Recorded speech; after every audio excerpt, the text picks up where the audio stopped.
Venezuela में आए भूकंप की इस भयावह त्रासदी के बीच कई ऐसी तस्वीरें भी सामने आई है जिन्होंने लोगों को भावुक कर दिया है। मदद के लिए भारत ने ऑपरेशन अमिस्ताद की शुरुआत की। ऑपरेशन अमिस्ताद के तहत भूकंप से प्रभावित वेनेजुएला में तैनात भारतीय सेना का फील्ड अस्पताल पूरी तरह से काम करने लगा है और 24 घंटे मुफ्त मेडिकल सेवाएं दे रहा है। वेनेजुएला में भारतीय दूतावास ने बताया कि बहुत अनुभवी डॉक्टरों वाली एक भारतीय मेडिकल टीम ने काराकस के अंतर्राष्ट्रीय ला रिकोनाडा रेस ट्रैक पर शिविर लगाया है। वेनेजुएला में आए विनाशकारी भूकंप के बाद राहत और चिकित्सा सहायता में जुटी भारतीय मेडिकल टीम के प्रयासों की वेनेजुएला सरकार ने सराहना की। इस भूकंप में अब तक 1700 से अधिक लोगों की मौत हो चुकी है, जबकि हजारों लोग घायल हुए हैं और बड़ी संख्या में लोग लापता हैं।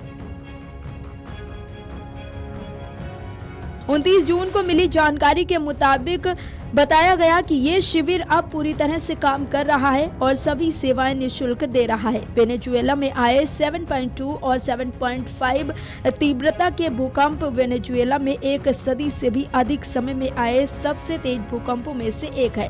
रविवार को भूकंप से मरने वालों की संख्या भी बढ़कर 1700 हो गई, जबकि हजारों लोग घायल हुए और कई लोग लापता हैं। विदेश मंत्रालय के प्रवक्ता रणधीर जायसवाल ने कहा, सेना का फील्ड अस्पताल भूकंप से प्रभावित लोगों की पूरी क्षमता के साथ मदद कर रहा है। भारतीय वायुसेना के मुताबिक ऑपरेशन अमिस्ताद के तहत 2 C-17 ग्लोब मास्टर विमानों ने 66 टन राहत सामग्री वेनेजुएला पहुंचाई है। इसमें भारतीय सेना का फील्ड अस्पताल 35 टन से अधिक राहत सामान, दवाइयां, मेडिकल उपकरण और 2 भीष्म क्यूब्स शामिल हैं। सहयोग हित और मैत्री क्यूब्स के तहत भारत स्वास्थ्य पहल असल में मोबाइल अस्पताल है, जिनका मकसद आपातकालीन मेडिकल सुविधाएं देना है। वेनेजुएला में भूकंप आने के 5 दिन बाद ला गुआइरा राज्य में 21 साल के एक युवक को मलबे से जिंदा निकाला गया है। शख्स को वेनेजुएला, मैक्सिको और अल साल्वाडोर की बचाव टीमों ने जिंदा बाहर निकाला है, जो काराबायदा शहर में मलबे के नीचे जिंदा पाया गया। आरोन अब विशेष मेडिकल देखभाल में है। वेनेजुएला के भूकंप ने कई घरों को उजाड़ दिया है। ऐसी कई घटनाएं अभी तक सामने आ चुकी हैं, जिसे सुनकर हर कोई सन्न रह गया। वेनेजुएला में आए भीषण भूकंप ने हजारों परिवारों को गहरे जख्म दिए हैं। कहीं मलबे में तब्दील हो चुके घर हैं, तो कहीं अपनों की तलाश में रोते बिलखते लोग हैं।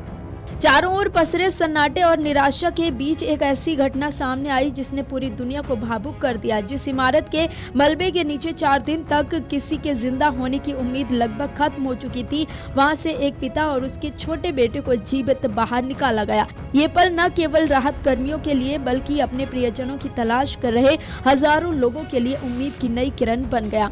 अमेरिका के वर्जीनिया, फ्रांस और वेनेजुएला के बचाव दल ने स्थानीय लोगों की मदद से मलबे को हटाना शुरू किया। कुछ देर बाद मलबे के बीच से धूल से सने 2 पैर दिखाई दिए। राहत कर्मियों ने बेहद सावधानी से एक व्यक्ति को बाहर निकाला। वो 4 दिन तक मलबे में फंसा रहा, लेकिन उसके हाथ में अब भी उसका मोबाइल फोन था। उसे तुरंत प्राथमिक उपचार दिया गया। इसके बाद उसके छोटे बेटे को भी मलबे से सुरक्षित निकाला गया। बच्चा बेहद कमजोर और लगभग बेहोशी की हालत में था। दोनों को एम्बुलेंस के जरिए अस्पताल भेजा गया। जब पिता और बेटे को मलबे से बाहर निकाला गया तो वहां मौजूद राहत कर्मियों और स्थानीय लोगों ने तालियां बजाकर उनका स्वागत किया। कई दिनों से लगातार मलबा हटाने से जुटी टीमों के लिए ये भावुक क्षण था। राहत अभियान में शामिल लोगों ने कहा कि जब कोई जिंदा मिलता है तो ये सिर्फ एक जीवन बचाने की बात नहीं होती, बल्कि ये उन हजारों परिवारों के लिए उम्मीद का संदेश होता है जो अब भी अपने अपनों के मिलने की आस लगाए बैठे हैं।